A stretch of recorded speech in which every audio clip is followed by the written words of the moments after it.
అందరికీ నమస్కారం. ఈరోజు మీతో షేర్ చేసేటువంటి విషయం, పువ్వుల్లో చాలా రకాల పువ్వులు ఉంటాయి. రకరకాల పువ్వులు ఉంటాయి. అయితే వీటిలో కొన్ని పువ్వులు భగవంతుడి అనుగ్రహం ఎంత బాగా పొందుతాయి అంటే అంతటి సాన్నిహిత్యం పొందుతాయి. కొన్ని రకాల పువ్వులు మాత్రం పొందలేకపోతాయి.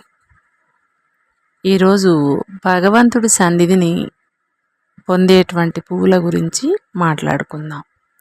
మనం పూజ చేసేటప్పుడు కొన్ని పువ్వుల్ని దేవుడి పాదాల దగ్గర, భగవంతుడి శిరస్సు మీద, రకరకాల ప్లేసుల్లో మనం పెట్టి అలంకరిస్తూ ఉంటాం. మనం పెట్టేటప్పుడు అలంకారం అనే పెడతాం, భక్తితో పెడతాము. కానీ దేవుడికి పెట్టి అందంగా కనిపించే దేవుడిని చూడటం కోసం పువ్వుల్ని అలంకరిస్తాం.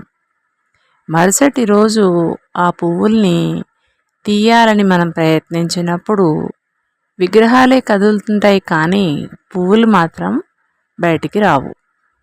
ఒక్కొక్కసారి కొన్ని విగ్రహాలు పడిపోతూ ఉంటాయి ఆ పువ్వులు తీసే ప్రయత్నంలో.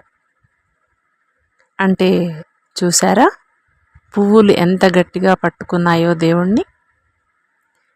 ఇప్పుడు మీకు ఒక డౌట్ వస్తుంది, చిన్న చిన్న విగ్రహాలు కాబట్టి పడిపోతున్నాయి, మరి పెద్దగా ఉన్నటువంటి విగ్రహానికి పెడితే పడిపోవు కదా అని మీకు ఒక డౌట్ వస్తుంది.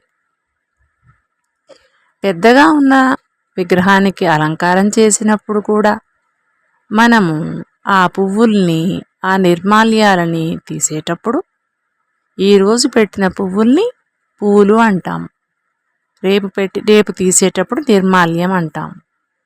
అలా పువ్వుల్ని తొలగించాలని మనం ప్రయత్నించే సమయంలో కొన్ని పువ్వులు రేకులు కూడా విడిపోయి ఆ భగవంతుని అతుక్కుని ఉండిపోతాయి.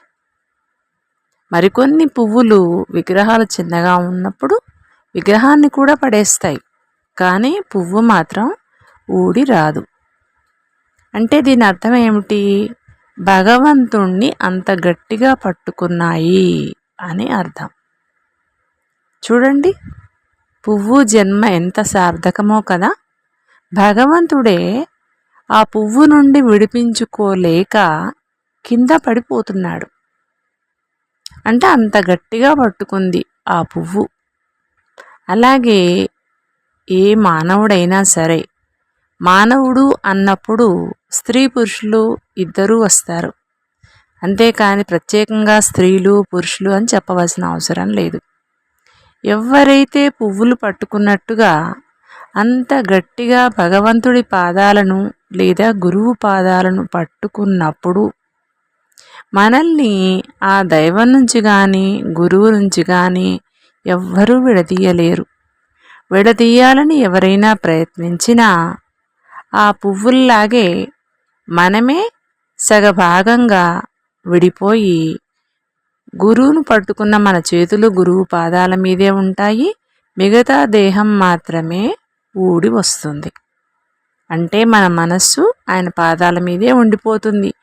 ఊరికే ఈ బయట ప్రపంచానికి కనిపించే ఈ శరీరం మాత్రమే బయటికి వస్తుంది అని అర్థం. అందుకనే పూర్వంలో ఒక కథ ఉండేది. మృత్యుంజయుడు అని చెప్పడానికి అతన్నే ఉదాహరణగా చెప్పుకుంటాము. అతడే భక్త మార్కండేయుడు. అతను ఎలా పట్టుకున్నాడు పరమశివుణ్ణి అంటే, ఒక పువ్వు ఎలా పట్టుకుంటుందో అలా మనసా వాచా కర్మణ శివలింగాన్ని గట్టిగా కౌగిలించుకుని పట్టుకున్నాడు.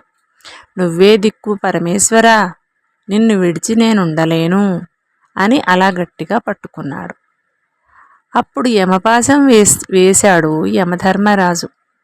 అంత గట్టిగా పట్టుకున్నాడు. అంత చిన్న వయసులో మార్కండేయుడు అంత చిన్న వయసులో అంత గట్టిగా పట్టుకున్నాడు అని తెలియక యమపాశం వేశాడు యమధర్మరాజు. గట్టిగా పట్టుకున్నటువంటి మార్కండేయుని శివుని నుంచి విడదీయడానికి ప్రయత్నించింది యమపాశం. అలా విడదీయలేక మార్కండేయుణ్ణి శివుని నుంచి విడదీయలేక శివుడికి కూడా పాశమై చుట్టుకుంది. అందుకే శివుడు కూడా బిగించబడి కోపం వచ్చి 3వ కన్ను తెరిచాడు. అంటే మార్కండేయుడు ఎంత గట్టిగా పట్టుకున్నాడు మనకిప్పుడు అర్థమైంది కదా. పువ్వులు ఎంత గట్టిగా పట్టుకున్నాయో అంత గట్టిగా శ్రీ పరమేశ్వరుణ్ణి పట్టుకున్నాడు. మనం కూడా దేవుడు ఉన్నాడా లేడా అనే సందేహం విడిచి ఒక చిన్నపాటి ఆకారంతో ఉన్న పువ్వులు ఎంత బలంగా పట్టుకుంటున్నాయో అలా మనం మనస్ఫూర్తిగా భగవంతుణ్ణి పట్టుకున్నప్పుడు మృత్యువు అనేది ఎవరికైనా సహజమే. మృత్యువు కోసం పోరాటం వద్దు. మనకి భగవంతుని సన్నిధి పొందడమే మనకు కావాలి. ఈ శరీరం ఏముంది, ఏ రోజైనా రాలిపోతుంది. కానీ మనము శాశ్వతమైన దైవ సాన్నిధ్యం పొందాలి అన్నప్పుడు గట్టిగా పట్టుకోవాలి భగవంతుని శరణాలను. ఆయన చరణాలు, ఆయన పాదాలు గట్టిగా పట్టుకోవాలి. ఎన్ని పండుగలు వచ్చినా, ఎన్ని పూజలు చెప్పినా దాని పరమార్థం ఇదే, దైవాన్ని గట్టిగా పట్టుకోమని చెప్పటమే. ఏ రకమైనటువంటి రూపంలో మన మనసు ఆకర్షింపబడుతుందో, ఏ రూపంలో మనము ఆయన చరణాలు పట్టుకుంటామో ఆ రూపంలో ఆయనను ప్రార్థించి పట్టుకోవడం కోసమే అనేక రూపాలలో దైవాన్ని చూపిస్తారు. అనేక రకాల అందంతో అతన్ని పోలుస్తారు. అలాంటి దృశ్యాలని, అలాంటి రూపాలని మనము చూస్తూ ఉంటాము. ఏ రూపంలో పూజించినా, ఏ పేరుతో పూజించినా దైవం ఒక్కడే. మనం పట్టుకోవాల్సింది ఆయన పాదాలు మాత్రమే. ఇది తెలియచేయాలనేది ఈనాటి నా ఉద్దేశం. అర్థమైందని అనుకుంటున్నాను. Thank you.